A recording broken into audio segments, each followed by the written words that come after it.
Nous allons donc ouvrir la séance de chirurgie vasculaire en visioconférence Zoom. Mais avant que d'ouvrir officiellement cette séance du mercredi 13 janvier 2021, je vais, comme à l'accoutumée, laisser la parole à Jean-Claude qui va nous faire le résumé de la séance précédente. Mon cher Jean-Claude, c'est à toi.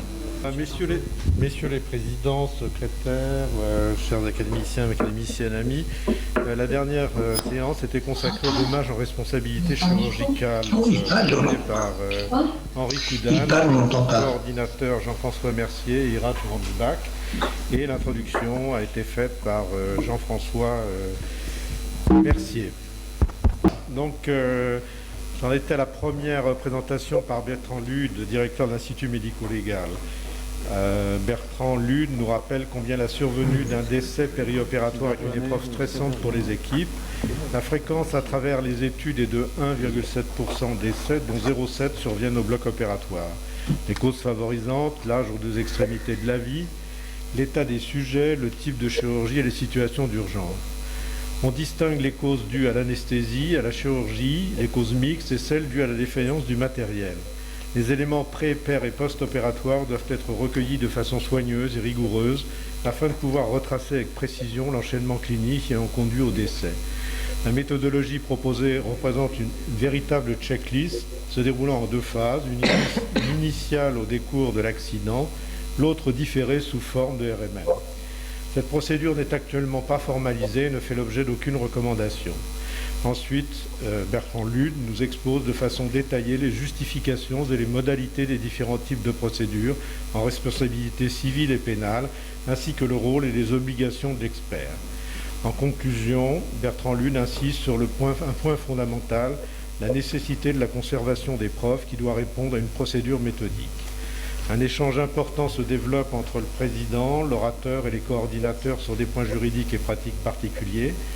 Le recours à l'autopsie, les imageries post-opératoires, mais surtout la décision est prise par le bureau de l'Académie d'établir, de faire valider et de diffuser en termes de recommandations la checklist relative au décès périopératoire.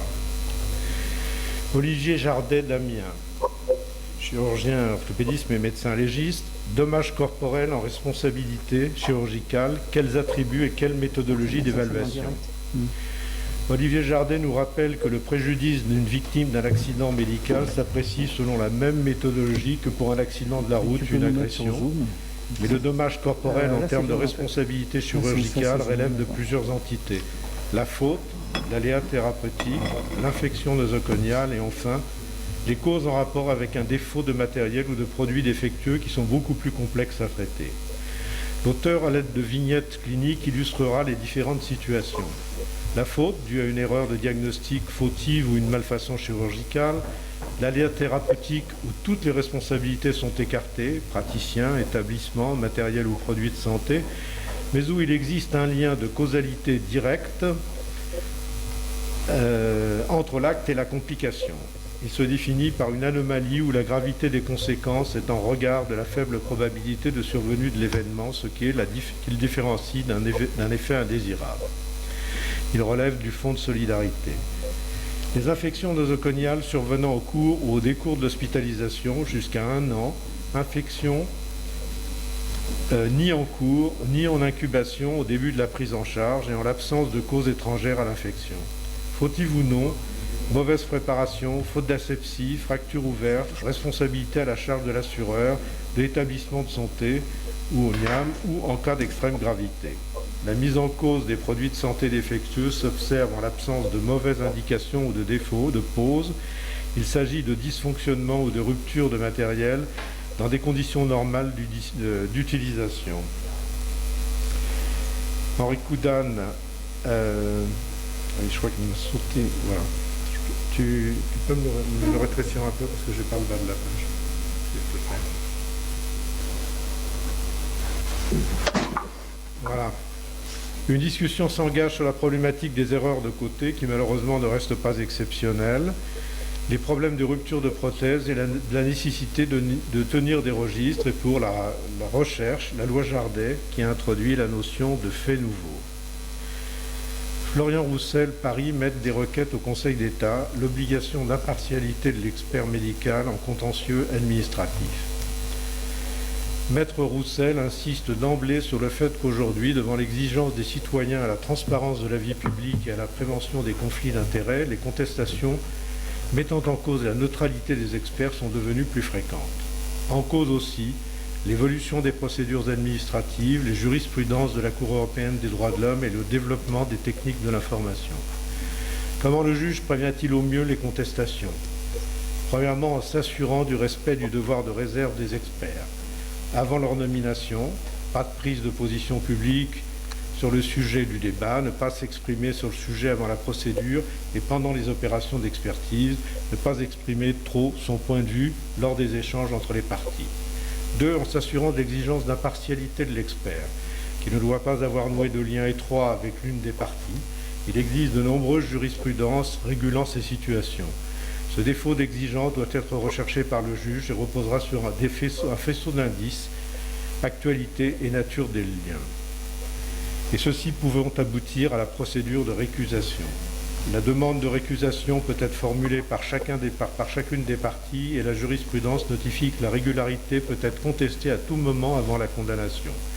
En cas de manquement grave, la responsabilité civile de l'expert peut être mise en cause et suivie de condamnation. Maître Roussel insiste sur l'importance de la prévention de ces situations, liste d'experts agréés, déclaration des liens, échange avec le juge avant la désignation si l'expert a des doutes. L'existence du dialogue diminue fortement les contestations. Maître Roussel insiste sur la nécessité de pragmatisme et conclut en déclarant que ce système fonctionne plutôt bien. Henri Coudane nous rappelle l'historique du Conseil d'État et sa naissance sous sa forme actuelle le 13-12-1799 et la différence entre justice judiciaire et justice administrative. Question, y a-t-il des divergences entre la jurisprudence du Conseil d'État et celle de la Cour de cassation en matière d'information du patient? Maître Roussel, non, pas à ma connaissance, nous travaillons en harmonie. Question de Grangebach, pourrait-on utiliser les algorithmes pour la sélection des experts pour prévenir leur subjectivité?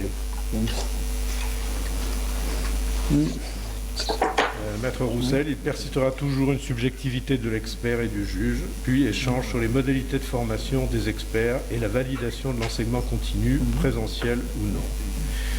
Michel Vaubaillon, Paris, magistrat honoraire, service des experts et des professions, parquet général de la Cour d'appel de Paris. Quelles conditions et quelles modalités pratiques d'accès à l'inscription pour l'expertise? Le juge civil, selon l'article 232 du Code civil, comme le juge pénal, article 156 du Code pénal, peut, lorsqu'il est saisi d'un problème de responsabilité médicale consécutif à une intervention chirurgicale où se pose une question technique, ordonner une expertise confiée à un collège de spécialistes dont un expert en responsabilité chirurgicale. La responsabilité avérée, l'expert contribuera à la détermination du dommage corporel.